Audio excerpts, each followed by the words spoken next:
Hello friends, welcome to Kannan info Tamil. நம்ம இன்னைக்கு என்ன டாபிக் பார்க்க போறோம் அப்படின்னா, இந்திய விமானப்படையில Jaguar deep penetrating nuclear capable strike fighter jet விமானங்கள் பயன்பாட்டில் இருந்து வருது. இந்த விமானங்கள் பல வருடங்களுக்கு முன்பு இந்திய விமானப்படையில இணைக்கப்பட்டாலும் ஜாகுவார் விமானங்களை இன்று வரைக்கும் இந்திய விமானப்படை பயன்படுத்தி வந்துகிட்டு இருக்காங்க.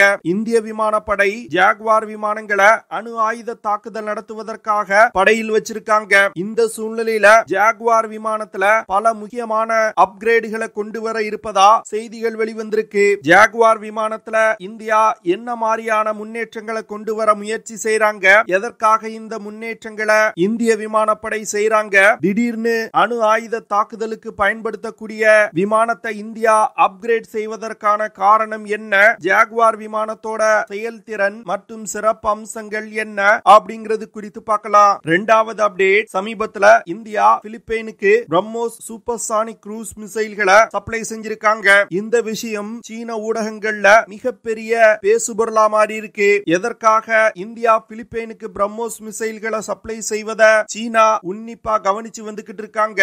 எதற்காக இந்த விஷயம் சீன ஊடகங்கள்ல பேசுபொருளா மாறி இருக்கு, சீன ஊடகங்கள் இந்தியாவுடைய வருங்கால திட்டம் குறித்து என்ன மாதிரியான விவாதங்கள் செய்யறாங்க அப்படிங்கிறது குறித்து நம்ம டீடைலா இந்த வீடியோல பார்க்கலாம். நம்ம சேனல்ல டிஃபென்ஸ் மற்றும் ஜியோபாலிட்டிக்ஸ் சம்பந்தமா தினம் ஒரு வீடியோ பப்ளிஷ் பண்ணிட்டு இருக்கோம். உங்களுக்கு நம்ம சேனல்ல பப்ளிஷ் பண்ணக்கூடிய வீடியோஸ் பிடிச்சிருந்துச்சுன்னா சேனலை சப்ஸ்கிரைப் பண்ணி சப்போர்ட் பண்ணுங்க. நீங்க பண்ற ஒவ்வொரு சப்ஸ்கிரிப்ஷனும் எனக்கு அடுத்தடுத்த வீடியோஸ் போடுறதுக்கு ஒரு மோட்டிவேஷனா இருக்கும். உலகின் வெகு சில நாடுகளால தான் தன்னுடைய முப்படைகளையும் பயன்படுத்தி அணு ஆயுத தாக்குதல் நடத்த முடியும். இந்த திறனை நியூக்ளியர் ட்ரையட் கேப்பபிலிட்டி அப்படின்னு சொல்லுவாங்க.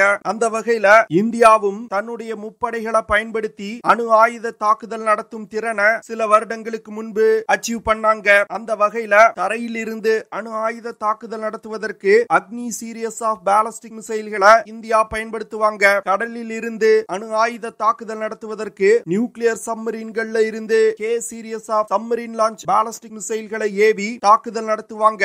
அதுவே வான்வெளியா ஒரு அணு ஆயுத தாக்குதல் நடத்தணும்னா இந்திய விமானப்படையில பயன்பாட்டில் உள்ள ஜாகுவார் விமானங்களை தான் பயன்படுத்துவாங்க. இந்த ஜாகுவார் விமானங்கள் இந்தியாவின் நியூக்ளியர் ஸ்ட்ரைக் கேப்பபிலிட்டிக்கு மிகவும் முக்கியமான விமானங்கள். இந்திய விமானப்படையில கிட்டத்தட்ட 120 ட்வின் இன்ஜின் ஜாகுவார் விமானங்கள் பயன்பாட்டில் இருந்து வருது. அம்பாலா, ஜெசல்மீர், கோரக்பூர் போன்ற முக்கியமான விமான தளங்கள்ல அணு ஆயுத தாக்குதல் திறன் கொண்ட ஜாகுவார் விமானங்கள் நிலைநிறுத்தப்பட்டிருக்கு. அது மட்டும் இல்லாம சில ஜாகுவார் விமானங்களை இந்திய கடற்படையின் பயன்பாட்டிற்காக மாற்றி அமைத்து ஆன்டிஷிப் ஆபரேஷன்கள்ல ஈடுபடுத்துவதற்கும் இந்தியா திட்டமிட்டிருக்காங்க. 1979ல யுனைடெட் கிங்டமிடம் இருந்து முதற்கட்டமா 40 ஜாகுவார் விமானங்கள் வாங்கப்பட்டது. அதற்கு பிறகு ஜாகுவார் விமானத்தோட தொழில்நுட்பத்தை வாங்கி 150க்கும் மேற்பட்ட ஜாகுவார் விமானங்களை இந்துஸ்தான் ஏரோநாட்டிக்ஸ் லிமிடெட் நிறுவனம் இந்தியால தயாரிச்சாங்க. 2007ல கடைசி ஜாகுவார் விமானம் இந்துஸ்தான் ஏரோநாட்டிக்ஸ் லிமிடெட் நிறுவனத்தால் உருவாக்கப்பட்டது. தற்போதைய நிலையில ஜாகுவார் விமானங்களை இயக்கக்கூடிய உலகின் ஒரே நாடா இந்தியா தான் இருக்காங்க. France, UK, Oman, Nigeria, Ecuador போன்ற பல நாட்டு விமானப்படைகள் ஜாகுவார் விமானங்களை ரிட்டையர் செஞ்சிட்டாங்க. ஆனா இந்தியா இந்த ஜாகுவார் விமானங்களை தொடர்ந்து 3 முறை அப்கிரேட் செஞ்சிருக்காங்க. இதனால ஜாகுவார் விமானத்தோட செயல்திறன் குறையாம இந்தியா பார்த்துக்கிட்டு வர்றாங்க. இந்த ஜாகுவார் விமானங்கள் 1999ல கார்கில் யுத்தத்தின் போது ஸ்ரீலங்கால பவான் அப்படிங்கிற ஒரு ஆபரேஷனை செஞ்சது. சமீபத்துல லைன் ஆஃப் ஆக்சுவல் கண்ட்ரோல் பகுதியில பிரச்சனை ஏற்பட்ட பொழுது இந்த விமானங்களை பயன்படுத்தி சீனா தன்னுடைய பகுதியில என்ன மாதிரியான ராணுவ நடவடிக்கைகள்ல ஈடுபட்டு இருக்காங்க அப்படின்னு இந்தியா கண்காணிச்சது. ஜாகுவார் விமானங்கள் மிக துல்லியமான புகைப்படங்களை லைன் ஆஃப் ஆக்சுவல் கண்ட்ரோல் பகுதியில எடுத்து இந்திய ராணுவத்திற்கு அனுப்பியது. அது மட்டும் இல்லாம பல மல்டி நேஷனல் ஏர் எக்ஸசைஸ்ல இந்தியா இந்த விமானங்களை பெருமளவுல பயன்படுத்தி இருக்காங்க. இந்தியா 3 முறை இந்த ஜாகுவார் விமானங்களை அப்கிரேட் செஞ்சிருக்காங்க. அதுல தற்போது இந்திய விமானப்படையில பயன்பாட்டில் உள்ளது டாரின் 3 அப்படிங்கிற ஒரு வேரியன்ட். இந்த வேரியன்ட்ல பழைய விமானத்துல இருக்கக்கூடிய காக்பிட் லேஅவுட் மாற்றி அமைக்கப்பட்டிருக்கு. அது மட்டும் இல்லாம டியூவல் மல்டி ஃபங்க்ஷனல் டிஸ்ப்ளே காக்பிட்ல இணைக்கப்பட்டிருக்கு. விமானத்துல புதிய சிந்தட்டிக் ஆப்பர்ச்சூர் ரடார் இணைக்கப்பட்டிருக்கு. இந்த ரடார்னால 250 கிலோமீட்டர் தூரம் தூரத்துல உள்ள சர்ஃபேஸ் டார்கெட்டுகளை கண்டுபிடிக்க முடியும். அது மட்டும் இல்லாம 150 கிலோமீட்டர் தூரத்துல உள்ள ஏரியல் டார்கெட்டுகளையும் ட்ராக் செய்ய முடியும். எதிரி தாக்குதலில் இருந்து இந்த விமானத்தை பாதுகாத்துக் கொள்வதற்கு எலக்ட்ரானிக் கவுண்டர் மெஷர் சிஸ்டங்களும் இம்ப்ரூவ் செய்யப்பட்டிருக்கு. புதிய ஃபயர் கண்ட்ரோல் ரடார் சிஸ்டமும் இந்த விமானத்துல இணைக்கப்பட்டிருக்கு. Initial navigation system, terrain mapping போன்ற புதிய தொழில்நுட்பங்கள் இந்த விமானத்துல இணைக்கப்பட்டிருக்கு. இதனால தொடர்ந்து ஜாகுவார் விமானங்கள் தற்போது உள்ள அதிநவீன விமானங்களுக்கு நிகரா செயல்படக்கூடிய விமானமா இந்தியா அப்கிரேட் செய்து வச்சிருக்காங்க. இந்த சூழ்நிலையில ஜாகுவார் விமானத்துல பயன்படுத்தப்படும் ஆயுதங்கள்ல சில முன்னேற்றங்களை கொண்டு வருவதற்கு இந்தியா தற்போது முயற்சி செய்றாங்க. அதாவது தற்போது ஜாகுவார் விமானத்துல ஆர் மேஜிக் 500 அப்படிங்கிற short range air to air missile பயன்படுத்தப்பட்டு வருது. இந்த மிசைல் ஒரு பழைய தொழில்நுட்பம் கொண்ட மிசைல். இதனால இந்த மிசைலை ரீப்ளேஸ் செஞ்சுட்டு புதிய ASRAAM short range air to air மிசைல்களை இணைப்பதற்கு இந்தியா திட்டமிட்டிருக்காங்க. இந்த புதிய ஆஸ்ராம் மிசைல்ல இன்ஃப்ராரெட் கைடிங் சிஸ்டம் இணைக்கப்பட்டிருக்கு. அது மட்டும் இல்லாம இந்த missile fire and forget capability கொண்டது. இதனால ஜாகுவார் விமானத்துல இருந்து டார்கெட்டை லாக் செய்து மிசைலை லான்ச் செஞ்சிட்டோம்னா அந்த மிசைல்ல இருக்கக்கூடிய கைடிங் சிஸ்டங்கள் உதவியோடு மிசைல் டார்கெட்டை துரத்தி சென்று மிக துல்லியமான தாக்குதல்களை நடத்தும். இந்த மிசைலை பயன்படுத்தி ஃபைட்டர் ஜெட் விமானம், transport aircraft, cruise missile, unmanned aerial vehicle போன்ற பல்வேறு விதமான ஏரியல் டார்கெட்டுகளை மிக துல்லியமா தாக்கி அழிக்க முடியும். இந்த மிசைல்னால அதிகபட்சமா 25 கிலோமீட்டர் தூரத்துல உள்ள ஏரியல் டார்கெட்டை மிக துல்லியமா தாக்க முடியும். இந்த மிசைல்கள்னால மாக் 3 அப்படிங்கிற வேகத்துல பறந்து சென்று இலக்கை தாக்க முடியும். அதாவது ஒலியின் வேகத்தை விட 3 மடங்கு வேகமா சென்று இலக்கை தாக்கும். இந்திய விமானப்படையில பயன்பாட்டில் உள்ள ஜாகுவார் விமானங்கள் 16.83 மீட்டர் நீளமும் 8.69 மீட்டர் விங் ஸ்பேனும் கொண்டது. இந்த விமானத்தினால அதிகபட்சமா 15,700 கிலோகிராம் எடையை சுமந்து கொண்டு பறக்க முடியும். இந்த விமானத்தை இயக்குறதுக்கு 2 Rolls Royce Turbomeca Adour MK102 after burning turbofan engine பயன்படுத்தப்பட்டிருக்கு. ஜாகுவார் விமானத்தினால அதிகபட்சமா 1700 கிலோமீட்டர் பெர் ஹார் வேகத்துல பறக்க முடியும். இந்த விமானத்தினால அதிகபட்சமா 1900 கிலோமீட்டர் தூரம் வரைக்கும் பறக்க முடியும். ஜாகுவார் விமானத்தினால 46,000 அடி உயரத்துல பறக்க முடியும். இந்த விமானத்துல ஆயுதங்களை எடுத்து செல்வதற்கு 7 ஹார்ட் பாயிண்ட்ஸ் கொடுக்கப்பட்டிருக்கு. ஜாகுவார் விமானத்தினால 4500 கிலோகிராம் எடை கொண்ட ஆயுதங்களை சுமந்து சென்று தாக்குதல் நடத்த முடியும். இது போன்ற பல சிறப்பு அம்சங்கள் இந்த விமானத்துல இருக்கிறதுனாலதான் இந்தியா தொடர்ந்து இந்த விமானங்களை அப்கிரேட் செய்து தன்னுடைய விமானப்படையில் பயன்பாட்டில் வச்சிருக்காங்க.